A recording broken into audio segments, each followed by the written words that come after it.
মই ছোৱালীজনীক খুব ভাল লাগিলে বস্তুবোৰ তেওঁ এৰী কাপোৰে ডিজাইন বনাইছে আমি যে দিল্লীত নৰ্থ ইষ্ট ফেষ্টিভেল কৰোঁ তাত দেখোঁ ডিজাইনাৰ বস্তুবোৰ লৈ যায় নাগালেণ্ডৰ পৰা মণিপুৰৰ পৰা লাখ লাখ টকা বিক্ৰী কৰে মানে আমি দিল্লীত যিটো নৰ্থ ইষ্ট ফেষ্টিভেল কৰোঁ তাতে মানে বহুত মানুহ আহে এইবোৰ খুব ভাল পায় মানে এক্সটিক বস্তুবোৰ ভাল পায় নগাঁৱত এইটো বস্তু ভেলু বেছি নুবুজিব দিল্লীত বেছি বুজিব মই এইটো কৈছোঁ যে আমাৰ এই যিটো ধুনীয়াকৈ তেওঁ কৰিছে এৰীটো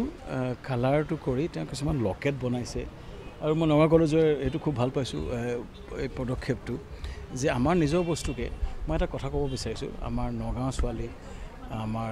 ঢকুৱাখানাৰ ছোৱালী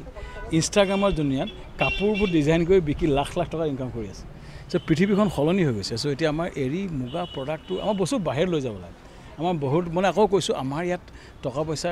দিয়াৰ ক্ষমতা নাই বস্তুটো বাহিৰত নিব আজিকালি বজাৰ এখন সৃষ্টি হৈছে ইনষ্টাগ্ৰামৰ জৰিয়তে আগতে আমি বজাৰ কৰিলে নগাঁও টাউনত বিকিব লাগে এতিয়া ভালকৈ যদি ইনষ্টাগ্ৰামত পেজ এটা খুলিব পাৰি দিল্লীয়ে কিনে মুম্বাই কিনে আৰু অসমীয়া মানুহ যদি বেংগলোৰত আছে অসমীয়া বস্তু কিনে খুব বিচাৰে তেওঁলোকে কিনিলে তেওঁ পঞ্জাৱী কেইজনমানক কয় চ' আমি এতিয়া থলুৱা মানুহৰ ডাঙৰ এটা মাৰ্কেট সৃষ্টি কৰিছোঁ থলুৱা প্ৰডাক্টৰ এনেকৈ চ' মই অলপ চেষ্টা কৰোঁ য'তে পাওঁ তেওঁলোকক মাৰ্কেটিং লিংকেজ এটা দিবলৈ আজি ইয়াতে যিটো দেখিছোঁ এইটো খুব ভাল পদক্ষেপ মই খালি মোৰ ল'ৰা ছোৱালী এটাই ক'ব বিচাৰোঁ বিশেষকৈ মহিলাসকলক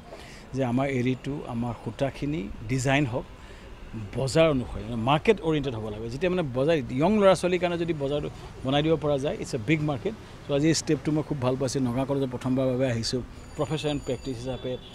মোক বহুত কলেজত মাতিছিলে কিন্তু মই নগাঁও কলেজ চুজ কৰিছিলোঁ কাৰণ এই কলেজখনৰ লগত মোৰ পুৰণা কিছু সম্পৰ্ক আছে সৰুতে এটা আহি থাকোঁ চ' ইয়াত আহি পেলাই মই ছাত্ৰ ছাত্ৰীসকলত এই মেছেজটো দিবলৈ আহিছোঁ যে অসমখন এতিয়া সলনি হৈছে আমি থাকোঁতে সদায় আলফা বন্ধ আছু আন্দোলন কিবা এনি টাইম চলি আছিলে আজিকালি মইতো ভাবোঁ যে নগাঁৱত বন্ধ হয় গুৱাহাটী নগাঁৱৰ ৰাস্তা আগতে 4-5 ঘণ্টা লাগিছিলে 1.5 ঘণ্টাত পায় পৰিস্থিতি কমপ্লিট সলনি হৈছে চ' আজি মই এটা অসমীয়া ল'ৰা ছোৱালীক নগাঁৱৰ ল'ৰা ছোৱালীক ক'বলৈ আহিছোঁ যে এতিয়া বিজনেছ নিগেটিভ কথাবোৰ কম হোৱা উচিত নহয় কোনে কালত পলালে কি কৰিলে চ' মই বেংগলোৰত দিল্লীত থাকিলে মানুহ অকল ধান্দা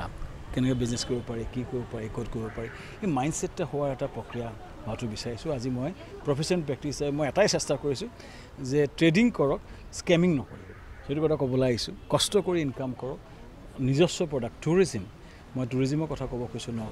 নগাঁৱতো বহুত ডেভেলপ হ'ব লাগে কিন্তু হোৱা নাই কিয়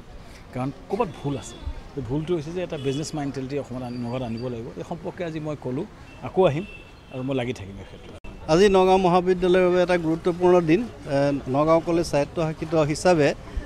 UGC আমাক এটা সুবিধা প্ৰদান কৰে যে প্ৰফেচাৰ প্ৰেক্টিছ নিযুক্তি দিব লাগে আৰু সেই হিচাপে নগাঁও মহাবিদ্যালয় কৰ্তৃপক্ষই আমাৰ সন্মানীয় শ্যামকানু মহন্ত ডাঙৰীয়াক প্ৰফেচাৰ প্ৰেক্টিছ হিচাপে নিযুক্তি দিছিলে আৰু আজি আহি তেখেতে প্ৰথমবাৰৰ বাবে আমাৰ যিসকল ছাত্ৰ ছাত্ৰী সেইসকলক কেনেধৰণে এণ্টাৰপ্ৰেনিয়ৰ হিচাপে তেওঁলোকে